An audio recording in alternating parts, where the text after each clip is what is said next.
Good afternoon and welcome to our phase 3 webinar on calculating holiday entitlement and pay for part year and irregular hours workers. We are delighted to see so many of you here join us this afternoon. I'm Louise Johnston. I'm Head of Customer Success here at Phase 3, and I'm joined by Ian Harpin and David Boyd, two of our finest payroll experts. Hi, David. Hi, Ian. You both okay? Good, thank you. You, Louise? Yes, very well, thank you. So calculating holiday pay seems to be an ever-changing situation and is, of course, a consultation. So at this precise point in time, the advice we're presenting to you today is based on our payroll knowledge. Phase 3 are people behind technology, and we run payrolls for many different organisations across all sectors. And we also help people throughout their finance, HR and payroll system journeys.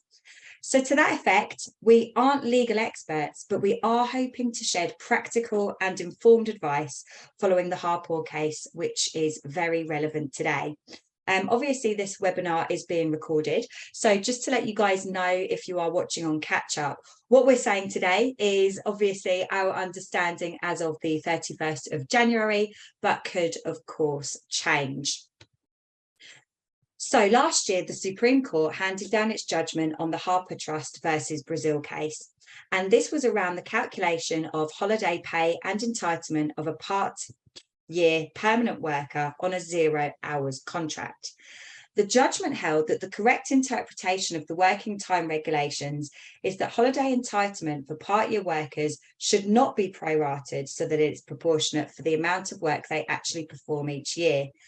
Part-year workers are actually entitled to 5.6 weeks of statutory annual leave calculated using a holiday entitlement reference period to determine their average weekly pay, ignoring any weeks which they didn't work. So as a result of this judgment, part-year workers are now entitled to a larger holiday entitlement than part-time workers who work the same total number of hours across the year. And this has created a really difficult role for payroll professionals. So over the next hour, we're hoping to cover quite a few bits to help you get to grips with, of course, the 5.6 weeks entitlement and to think about different types of workers across your organisation. We're going to go through the dangers and pitfalls of paying employees for unused leave, the principles in the calculation of the rolling 52-week average. We'll look at the 12.07% calculation. Can we use it or not? Pro rata leave for starters and leavers, and rolled up holiday pay. There's also time at the end for a short Q&A session with the panel. So feel free to pop any questions that you've got in the question tab here on Zoom. So straight away, let's crack on with the agenda. So let's think about now how we get to grips with the 5.6 weeks entitlement. Over to you, Ian. Okay, thank you very much, Louise. Okay, so in this section, yes, I'm going to talk about the 5.6 weeks entitlement, give you an overview of some of the key points to think about, to consider when you're managing leave for your employee. So this section and the next one where I talk about sort of different kinds of workers is more focused on leave. So it's it's looking at the actual annual leave entitlement, how much time can they have off from work, as opposed to holiday pay. So I think it's important, first of all, to keep that distinction in mind, because when thinking about this topic, one of the things I do come across is, it's very easy to get the two mixed up and kind of slide back and forth, use terms interchangeably, which kind of, has the potential to get everyone confused. So I think it's important. That's important sort of distinction to bear in mind when people are talking about this, is to think about leave and then holiday pay as two interrelated, but separate ideas, separate topics, separate concepts. So so when looking at the 5.6 weeks leave, the first thing to bear in mind, I think, is looking at the people on your payroll, or the people involved, your employees, however you want to, however they're classified, and actually take a good look at what their actual status is. Are they an employee? Are they a contractor? Are they genuinely self-employed?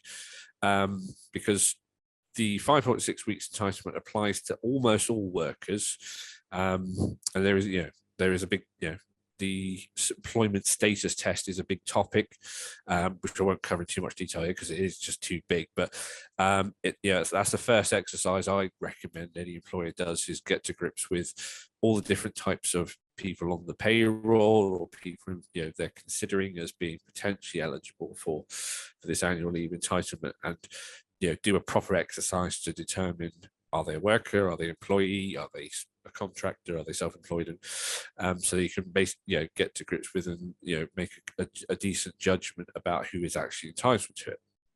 And that's particularly important. We've had various rulings recently in terms of the entitlements for so-called gig workers who work for delivery companies, or likes of Uber. It can be quite a complex problem to actually determine what someone's status and therefore their entitlements. That's the first thing to bear in mind.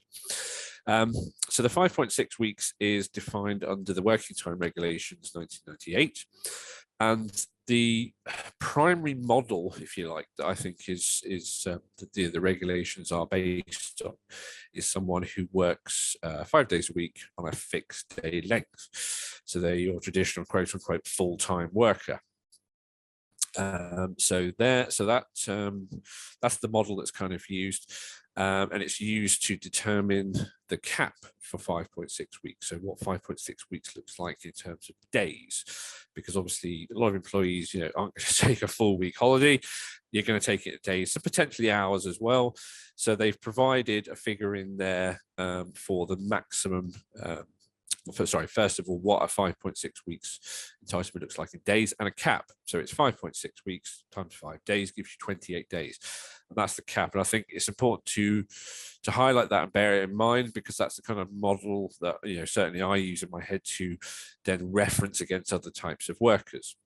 You can only have up to 28 days. So if someone, for example, works 6 days a week, six days times 5.6 gives you more than the 28 days.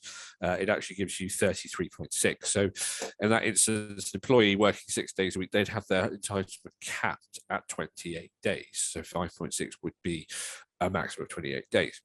And then that the 5.6 weeks is actually broken down into two specific periods. You've got 4 weeks, which is called Regulation 13 leave, because it's derived from Regulation 13 of the Working Time Regulations.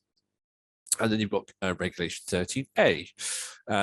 Regulation 13 is derived from EU law, and this is the bit that's been covered by a lot of case law that people might have seen. There's a lot of challenges around what kind of, or what pay elements, we should say, should be used to calculate holiday pay for that particular portion of their leave. So that's the kind of leave that would be implicated in things like regular overtime payments, commission, all those kind of additional payments over and above basic. Whereas the additional 1.6 weeks is derived from UK law, and it can be treated slightly differently for pay purposes. You can have different treatments for holiday pay for those particular types of leave, if an employer so wishes.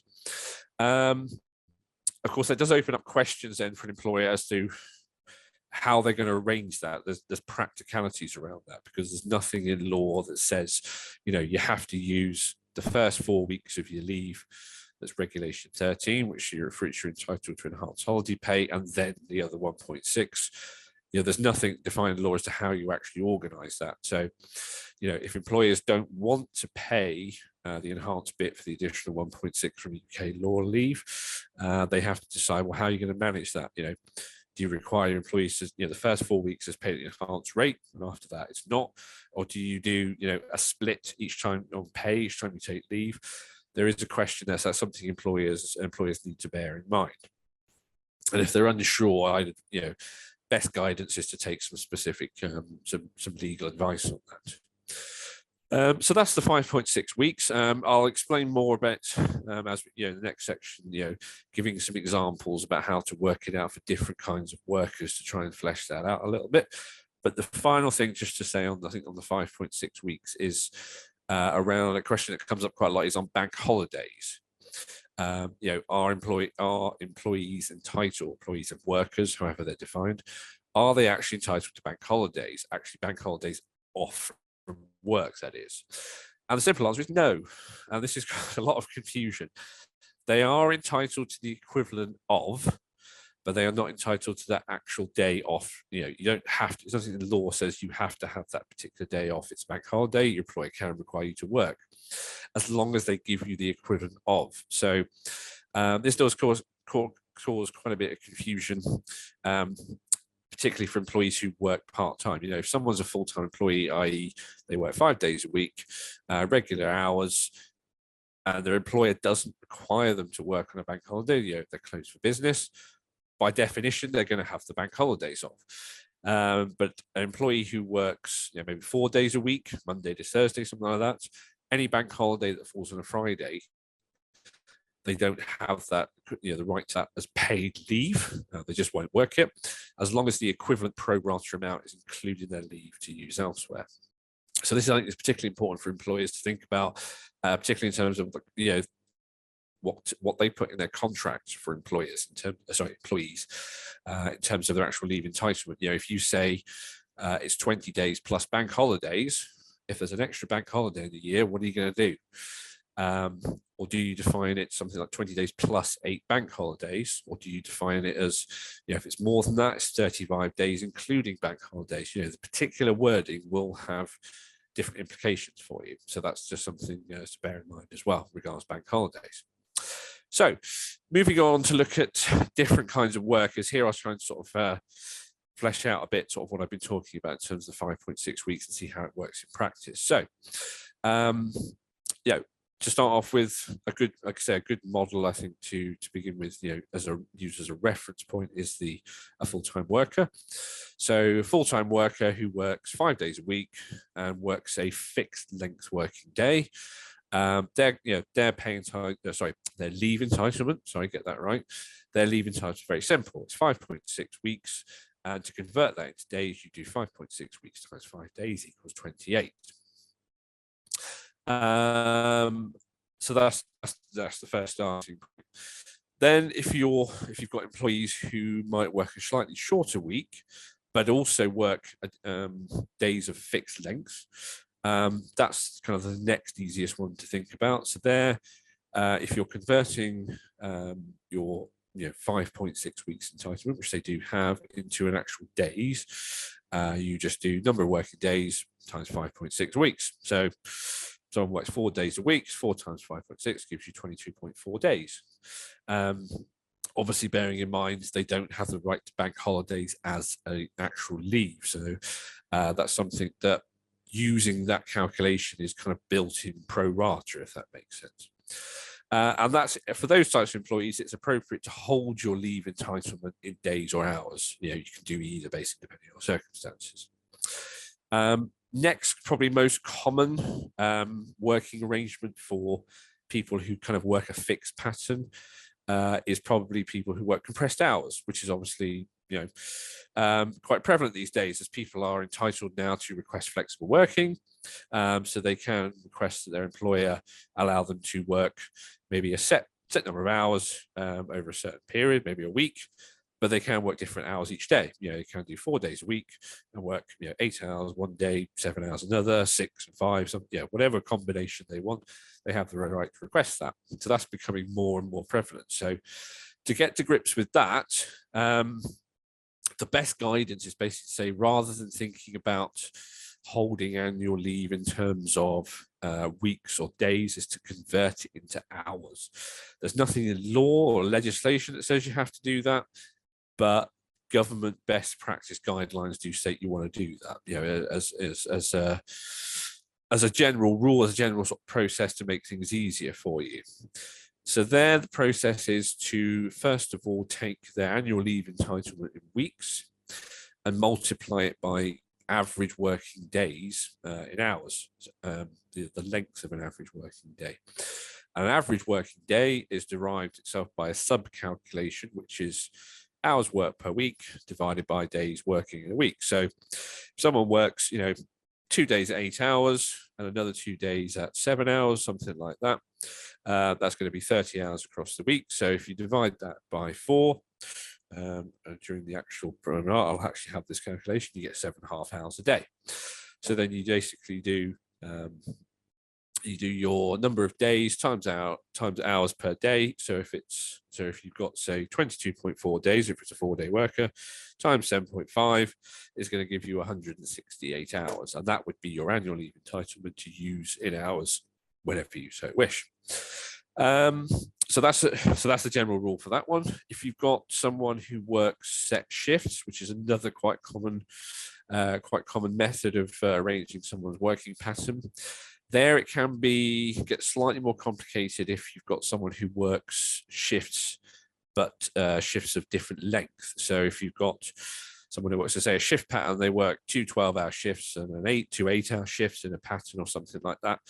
There, again, there is nothing in law about says what exactly you should do, but again, best practice guidance is to say, do it similar to what I've just described, keeping it in hours, basically. So look at average number of hours they work to derive their entitlement in hours. So someone who works shifts per week, but is a standard fixed length shifts in any pattern. Basically, what you're doing there is deriving an average shifts per week. So again, someone who might work, say, 4 shifts over 8 days, you basically do 4 divided by 8, which gives you your proportion, times 7, so that works out at an average portion of 3.5 days per week. Then times that by 5.6 will give you 19.6 days per year. That's what you're entitled to as for your 5.6 weeks. So that's best practice there. Say it gets slightly more difficult with say people shifts of varying lengths. So there the entitlement is to put it into hours. So finally, we come to probably the one that people have shown up for this webinar to hear most about, is the casual flexible workers. And this is where the law starts to break down a little bit. And this is what has caused a lot of confusion and a lot of discussion recently amongst policy circles, amongst the profession, and in government. Is how do we set out a leave entitlement for casual flexible workers? Because unlike holiday pay, which I'll be talking about later on, which there are things defined in law and agreed procedures, working out a holiday leave entitlement for flexible workers is a bit trickier because there's nothing specific in law that says how exactly do you go about it for people who work flexible arrangements. These are casual employees, so people who work maybe a 0 hours contract. The best advice, best guidance you can give is to say, first of all, hold your leave entitlement in weeks rather than days or hours.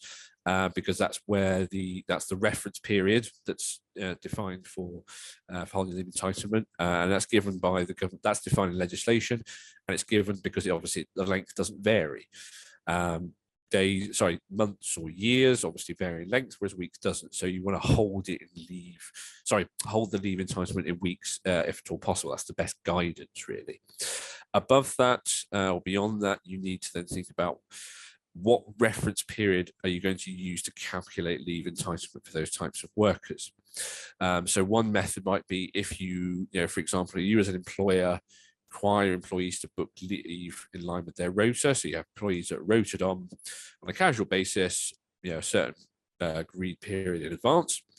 You may then say, well, that was your working week, so you can take leave there, and then that's, we can basically, we have a set reference period to work out. Well, that's a week, so you've taken a certain proportion of that off, either a full week or a smaller proportion of it, and then that's your week. We can then calculate your holiday pay. If that's not feasible, and for some employers it might not be feasible in terms of their systems or their processes, so there probably the best guidance is that you want to agree an average calculation method, i.e. you want to maybe use a set time period or a rolling time period, maybe to calculate, what hours have someone worked in a certain period. So that then allows you to calculate what a week in terms of someone's actual, working time looks like. Of course, we can't offer you specific advice. That's somewhere where you want to get sort of, actual legal advice, definitely.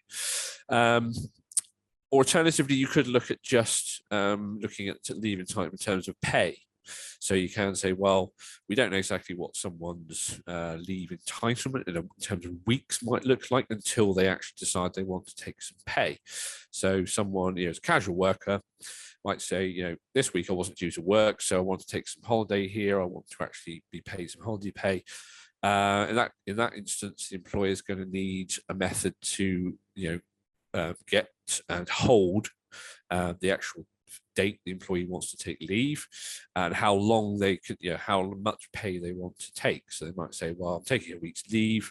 I wasn't actually due to work here, but I want to be paid for a week, in which case you have to work out a week's pay. They might say it's a different proportion, 2 weeks or half a week, whatever it is. So if they give you the leave they want to take in that period, then it's just a case of taking that, the proportion of a week, or if it's more than 1 week, how many weeks they're taking, and then you can then calculate using the 52-week average method to pay them their pay. So that's one thing you might consider. I'm adding lots of equivocation here because, again, this is something that is only subject at the moment to best practice guidance. And that is precisely why the government has launched this consultation, or I should say, it's one of the reasons why they've launched it. Obviously, as David will go on and talk about it, there are lots of issues around pro-ratering for people who work part of a year, and that's that was the thrust of the Harpoor case, and that's obviously caused a lot of issues and is one of the focuses today. And that's one of the things the government is considering in this consultation. But the other thing is obviously talking about casual workers more generally. How do you actually define a holiday entitlement reference period? There, the government is considering doing something along the lines of holiday pay, a 52-week reference period. They do actually say in the consultation that their preferred method is to use a fixed 52 weeks. So, but whatever the start of your leave year is for employees, whatever they've worked in the previous 52 weeks, that would be their used to calculate the leave entitlement days or hours. So taking 5.6 weeks times number of hours they've worked in the previous year, that then gives you your entitlement in hours, and that then can be used to book against any leave they take. So that's something the government's considering, and that is in the consultation. So that's best you can say on casual work at the moment. There are some best practice guidelines, but if you want to put something down, if you want some advice, basically, it's best to actually get some actual sort of proper legal advice on that. So things to consider, just to finalise on that section, when you are looking at all the different methods you might use for calculating a reference period for holiday entitlement for casual workers, you really need to consider things like data quality and system requirements. Does your system actually hold the data at the level of granularity and that you would want to? Is the data clean? Can you rely on it? Does it have sufficient quality? And then you've also got to put in place any kind of processes to deal with things like retrospective calculations, things like that. There's a lot of admin overhead potentially to think about. So you really need to consider all the stakeholders involved, and have you got all the right processes and systems that go with them to actually calculate that leave entitlement to the degree you need to, basically. So that's just my musings on those two bits. So thank you. Thank you, Ian. And I've got a couple of questions, actually. They're quite basic ones. Yep. But the first one, when you spoke about people, say, your average full-time worker on compressed hours, it's recommended that leave is converted into hours rather than days now. How many organisations do you see actually doing this at the moment, out of interest? It's a good question. Quite a lot, actually, if I'm honest. I mean, it seems to be more prevalent now, doesn't it? Yeah, a lot of employers and organisations seem to be getting to grips with it. I think a lot of them are, to be honest, directed by what their system, their software provider can do. A lot of software providers, the really good ones, have taken that on board, and they've basically said, this is the best method. So they are allowing employers to actually do that. So I think, it's becoming more prevalent. But I'd But say it's still acceptable to have it held in days. You can do, I mean, there's nothing to stop you doing that. It's just it's going to be a lot more difficult and probably open to challenge, I think. So, for example, if you've got someone who works maybe they work a fixed working week, set number of hours, but they work different lengths of days. So they might work Monday, Tuesday, I don't know, 7 or 8 hours a day, something like that.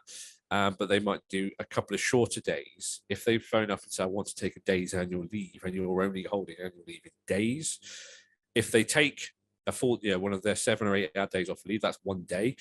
If they take a shorter working day, maybe 3-4 hours of leave, they still both count as 1 day, but one of them actually is of different length. So you could say, I mean, I'm not going to say you've disadvantaged them. That's probably not the right terminology, but I would say based on experience, that's the kind of thing employees are going to question and would probably cause you headaches as an employer.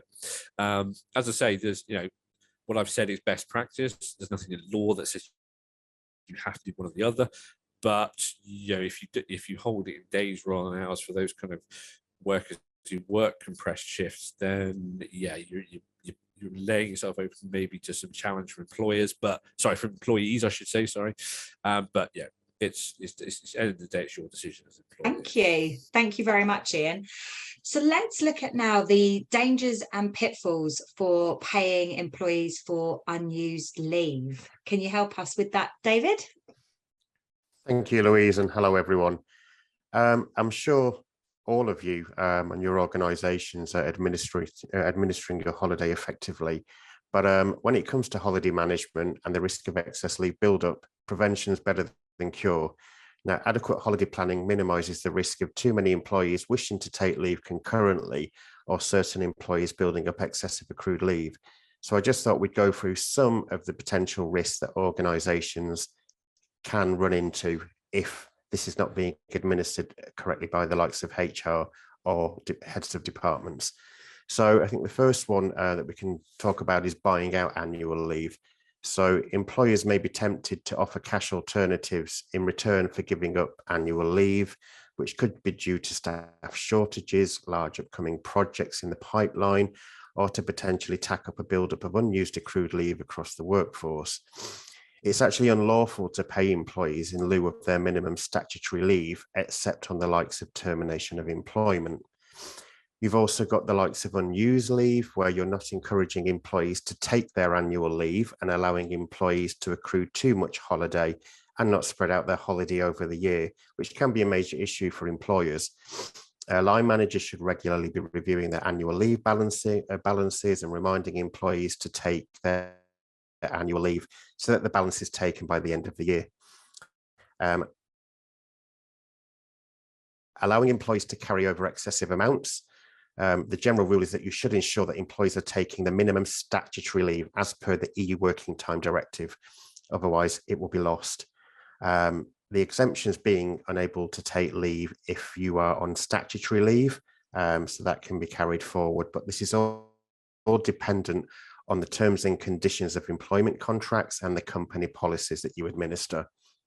You could also allow too many employees to take leave at the same time. And one of the biggest pitfalls is the impact on the business of allowing too many employees to take time off during particular periods. So you've normally got the summer holidays or the Christmas period. And line managers can sometimes be reluctant to reject holiday requests, but they should be reminded that employers are not obliged to agree to an employee's request. And there should be a clear policy on holiday requests so that this does not cause the business any difficulties. So that's pretty much the majority of the points that you will come into with unpaid leave. So I will hand you back to Louise. Thanks, David. That's really useful. So I don't actually have any questions around that because it's quite straightforward, but I think it all, as you say, comes back to line managers and managing employees' annual leave effectively and throughout the year, rather than it being something that just suddenly seems to happen towards the end of the leave year that everybody starts to panic on. Yeah. So thanks, David. Correct. Thank you. So on to the next part of our agenda, the principles of the calculation of the 52-week average. Pens and paper at the ready. Yes, this is where it does get quite complicated. So I'll be trying to give some examples here of the kind of calculation methodology you would use. It's very difficult to give set specific in-depth calculation examples, but I'll try my best to illuminate it for people as much as possible. So the 52 weeks holiday pay, and here we're talking specifically about pay as opposed to leave, is set out in the working time regulations, working time directive, and the Employment Rights Act 1996, sections 221 to 224, if anyone's interested.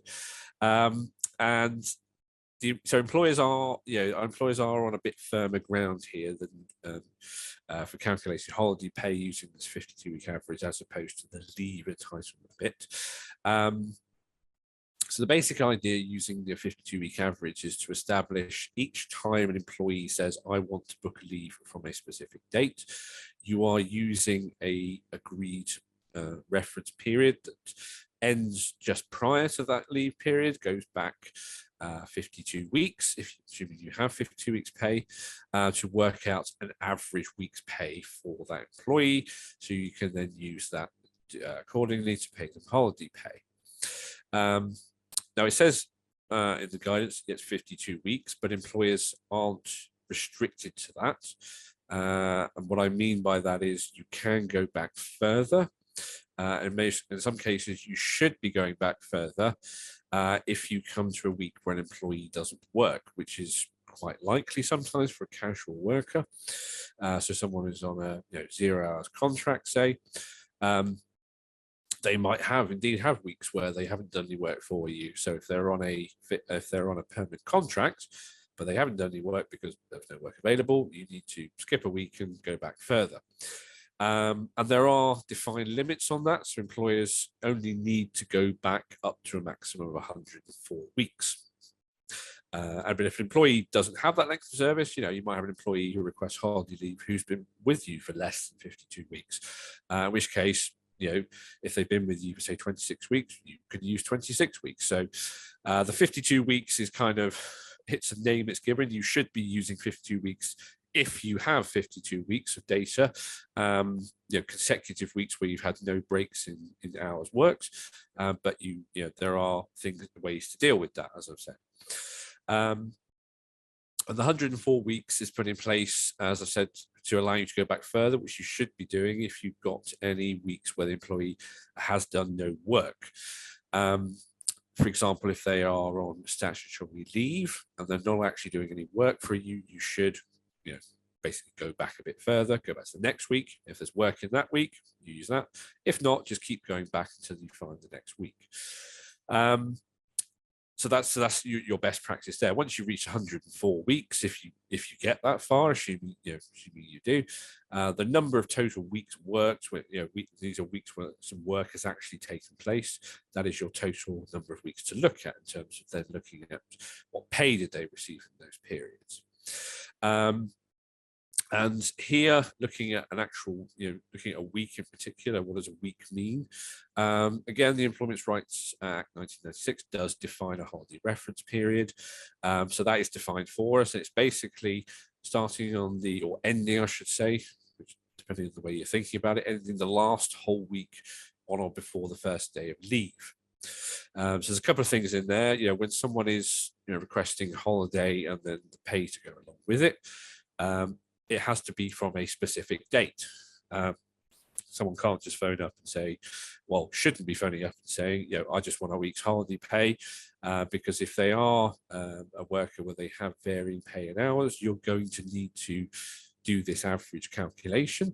So you need a date to start from, which is a date they want to take leave from, and then or be paid from, say, if it's someone who, a casual worker, they just want to, if it's just in terms of you're holding the leave entitlement in terms of weeks, and they say I want a week's pay, you have to establish a date to pay it from.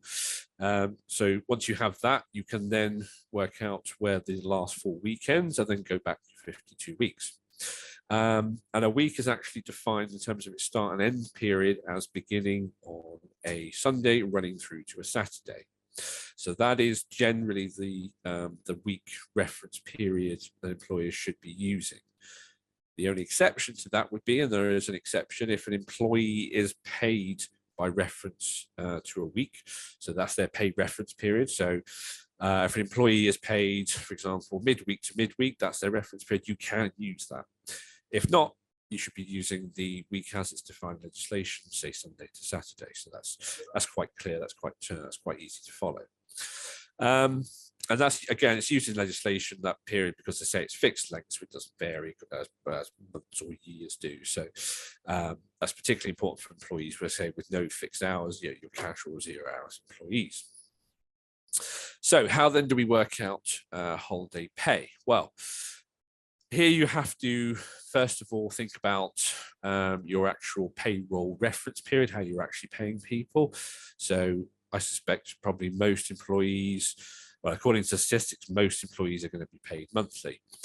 And here, this is where it can get a little bit complex, because you first of all have to keep in mind the difference between 12 months and 52 weeks. So I have known instances, and it's not uncommon for people to think, well, 12 months is 52 weeks, so I'll just look at the last 12 months. Like, sorry, you can't really do that, unfortunately. Sorry to be the bearer of bad tidings, but you need to be breaking it down into weeks. So this is where it can be quite complex, because obviously a month can include weeks, or say, put it the other way, weeks can straddle, span different months. So you can have part of, look at a week, it can, the first few days of a month can be, first few days of a week can be the end of the last month, and the last few days, second half of the week, will be the first few days of the following month.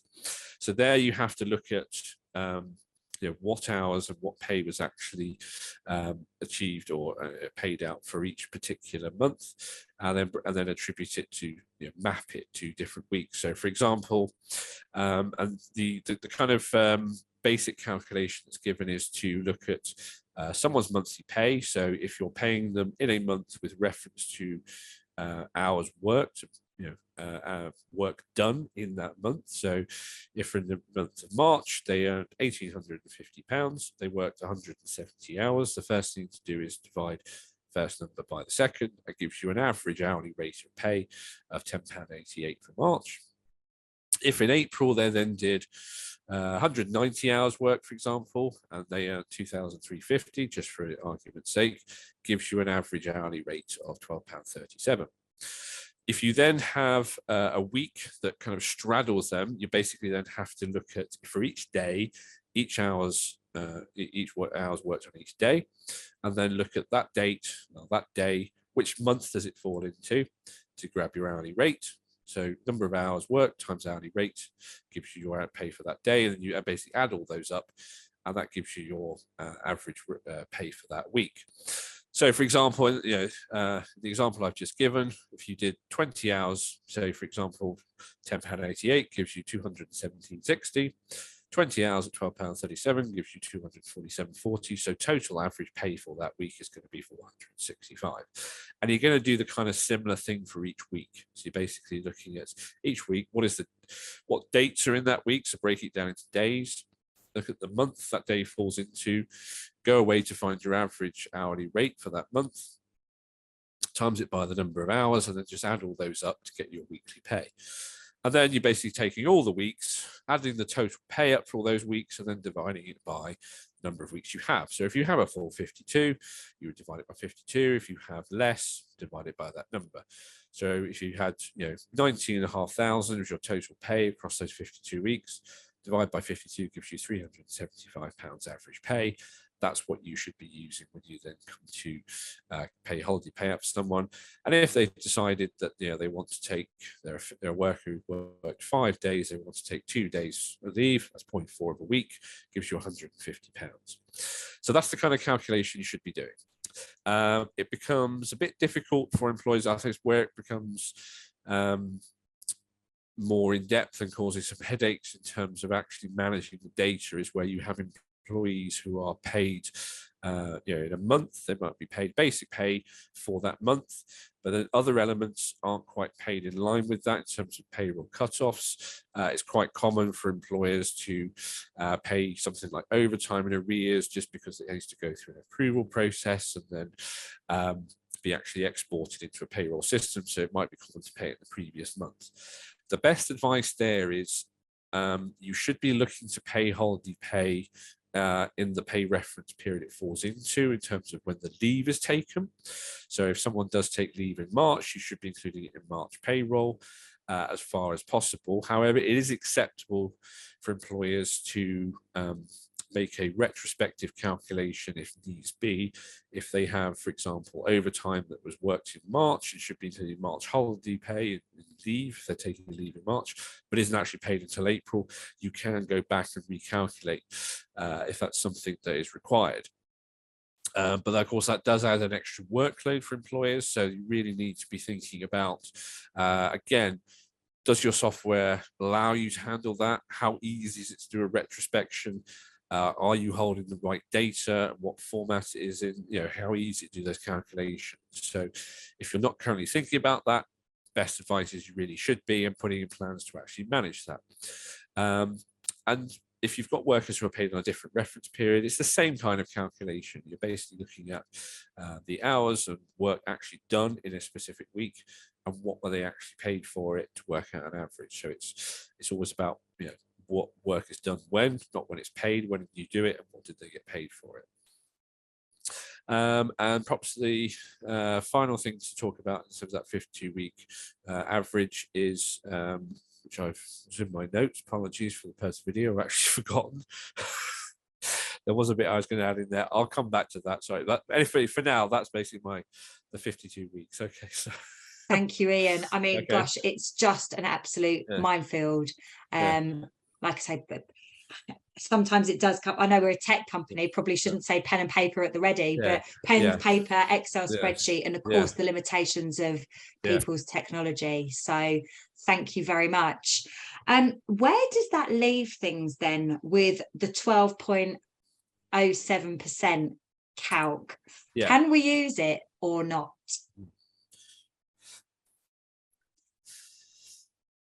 Okay. The golden question. No one wants to say. So following on from Ian, just going through the 52-week average, a lot of organizations were using that for casual and irregular working workers. That calculation should not be used. And I think effectively why this calculation was used, well, the logic behind was it for each holiday year, a worker was entitled to the statutory minimum under the working time regulations.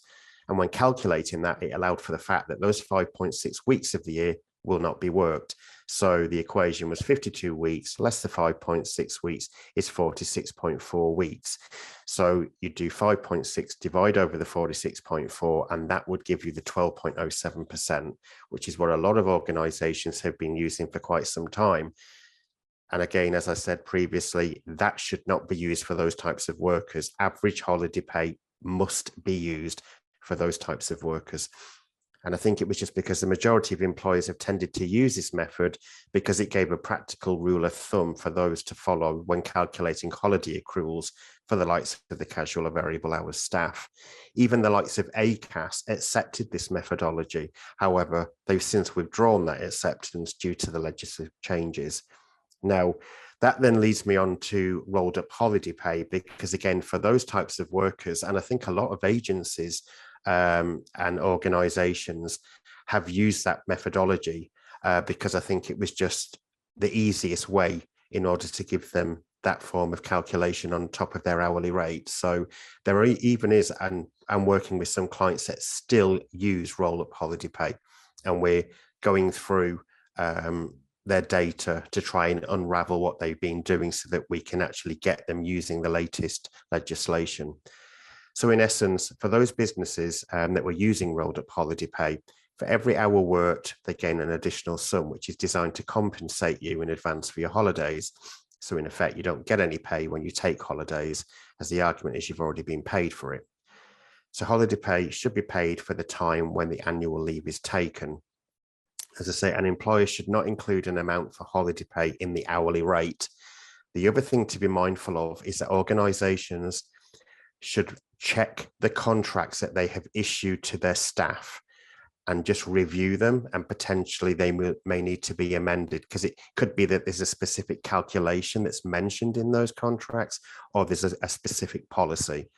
And I'm sure there'll be lots of ordinary employment situations where this has been extremely relevant and recognise that 12.07% calculation. And the use of this percentage calculation moving forwards is almost impossible. So you need to consider your own particular circumstances on its individual merits based on this information. So again, on current rulings, you must give someone who works those irregular hours their full 5.6 weeks entitlement to be paid leave under the Working Time Regulations Act. And what you must do to calculate their pay for that leave is to look back over the previous 52 weeks prior to the leave period to average out what a week's pay is. And I think in most cases, as do the Supreme Court with the recent changes, recognise that when you do this calculation, the payment will be higher than the 12.07% calculation based on what they were earning previously. So there is some maths involved, but the 52-week averaging calculation is likely to give rise to an increased entitlement. Now, the one thing I would like to sort of bring to your attention, and we're working with some clients on this, is that although the legislation change is not a retrospective decision, some businesses are making financial budget provisions, because any employee who believes that they have been underpaid and makes a claim, and the conclusion is they've been underpaid because the organisation was using the 12.07% calculation, they have the right to claim up to 2 years back pay on the underpayment made. So again, it could be, I think the difference, depending on the type of workforce that you have or organisation, again, it's just to be mindful of the impacts that can have on your business financially. And also, if you've underpaid those members of staff, it has a knock-on effect with on costs, because not only are you having to make the underpayment to the individual, you're increasing their pensionable pay. So there could be risks of you need to make additional pension payments, and obviously the likes of employers' NI on top of that as well, and those pension payments. So it's a huge thing to think about at the moment. With the likes of pro rata for mid-year leave and starters and leavers, the holiday year can differ depending on whether you run by calendar year or you may run in alignment with tax or academic years. So when an employee commences or leaves employment partway through the holiday year, it's quite a fairly straightforward calculation for a full-time or part-time employee, because they will have a contract based on a fixed number of hours that they work across the full year. So for example, if the employee's holiday entitlement is 5.6 weeks per year, which equates to 28 days leave, and they commence 6 months into the holiday year, the employer or HR would simply take those 28 days, divide by 2, and the pro rata entitlement would be 14 days. Other employers may alternatively use an accrual system during their first year of entitlement, so that the employee can only take as much leave as they have accrued at the time they take their leave. However, following the recent Supreme Court ruling, holiday entitlement for part-year workers on permanent contracts should receive 5.6 weeks of annual leave regardless, and that their holiday entitlement should be calculating using the 52-week holiday entitlement reference period. Now, that's causing a lot of headaches with organisations, especially the education sector. Now, this ruling doesn't set out how to convert this entitlement into days or hours for workers with irregular hours. Current government guidance suggests that employers may wish to calculate average days or hours worked each week based on a representative reference period. But in all cases, employers must ensure that each worker receives at least 5.6 weeks annual leave per year. Now, term time workers who are not retained by their employer between periods of work, for example, they're paid by the hour as a supply teacher or a visiting teacher who work under a 0-hour contract arrangement with a permanent contract, are also legally entitled to a minimum of 5.6 weeks holiday a year. This entitlement under the current legislation cannot be prorated on account of weeks they are not required to work. Now, this may be worst case scenario, but we have worked with a client where they have gone through their contracts and realized they have employed invigilators to work 1 week in the year, but it's a permanent contract part year. They have to pay that person 5.6 weeks holiday, regardless of the fact they only work 1 week of the year. So again, all I can say is that as an organization, you need to revisit your company policies, the contracts that are being issued, because depending on the length of service with some of these workers, they could have been employed with you for considerable time. So although that your company policies may change, anyone that is still in the workforce for considerable time, they may have been issued with a different term and condition in their contract. So I would definitely revisit those contracts and just look at those in the first instance before moving forward with some form of sensible approach that the organisation can take to combat these changes. Now, I must state that whilst term time workers are entitled to 5.6 weeks annual leave, this will not practically necessarily equate to 28 days holiday. A worker's actual entitlement will be determined by their regular working pattern during the part of the year they're required to work. So as an example, using standard entitlements, if the person's contracted to work 4 days of the week during 39 weeks of the term time, the calculation would be 5.6 weeks times by 4 days, which equates to about 22.4 days, because their contract is working a set number of days for the term for the year. So for workers who do not work fixed or regular hours and started partway through the leave year, their employer should use as many complete weeks of data they have. So an irregular employee who's been with their employer for, say, 30 complete weeks, that is what the employer should be using, ignoring any weeks in that period where no remuneration was payable. Now, I should mention that currently the Department of Business, Energy and Industrial Strategy is in consultation to review the legislation to ensure part-year workers and workers with irregular hours to receive holiday entitlement and pay, which reflects the hours they have worked, and pro rata holiday entitlements so the employees receive leave in proportion with the total annual hours they work. As I mentioned, this is being reviewed, so you still need to adhere to the recent changes. And as I said, it is pretty much a headache, and there is no one size fits all, because although most of us will try to adhere to the policy of 5.6 weeks, there'll be many organizations that offer different types of holidays. So you may offer 35 days, 32 days plus bank holidays. So again, it's just revisiting your contracts, looking at the entitlement, and then trying to adopt a methodological approach in how you would actually perform those calculations. And as I say, I will say this just in addition that, however, you have to appreciate with an audience of over 300 people using a variety of systems with process specifics, and if we went into detail with a handful of you, it'll not be a good use of the limited time available. So what I would suggest is that for anyone, we could take it offline, or those queries could be put forward to the likes of Louise, so then we can actually review them and get back to you. Because as I said, it's very difficult to try and adopt a policy when a lot of you are using different payrolls, and also you may be using third-party software. You may have a payroll managed service provider like the likes of Phase 3, and we'll be able to actually look and review and actually assist you with incorporating what you need to do to sort of meet the recent changes. Thank you, David. Thank you. That's really useful. I was going to ask, I think quite a lot of people will be, as a takeaway, going straight back to start reviewing their contracts, etc., and how they actually go about calculating this.